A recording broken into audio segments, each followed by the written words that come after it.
Pinakain umano ng ipis ng isang guro sa Tondo, Maynila ang isang estudyante na nahuli raw siya habang minomolestya ang isa pang mag-aaral. Iniimbestigahan kung may pananagutan ng paaralan kung saan nangyari ang parehong insidente. May report si Jomer Apresto.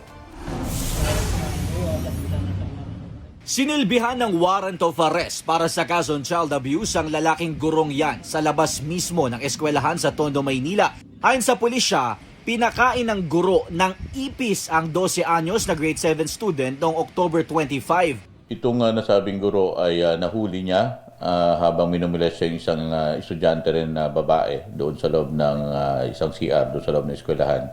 Kung saan nga nung nakita siya ng estudyante na ito ay tinakot siya nitong guro, pinagbantaang papatayin pag nagsumbong at according din sa kanya, pinakain siya ng ipis. Ayon sa MPD, hindi na nagsampa ng reklamong menor de edad na babaeng sinasabing minolest siya ng guro.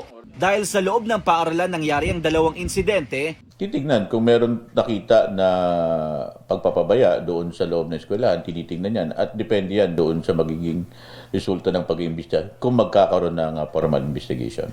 sinubukan ng GMA Integrated News na kunan ng pahayag ang guro na nakapagpiyansa na kagabi matapos maglagak na aabot sa 120,000 pesos. Jomer Apresto nagbabalita para sa GMA Integrated News.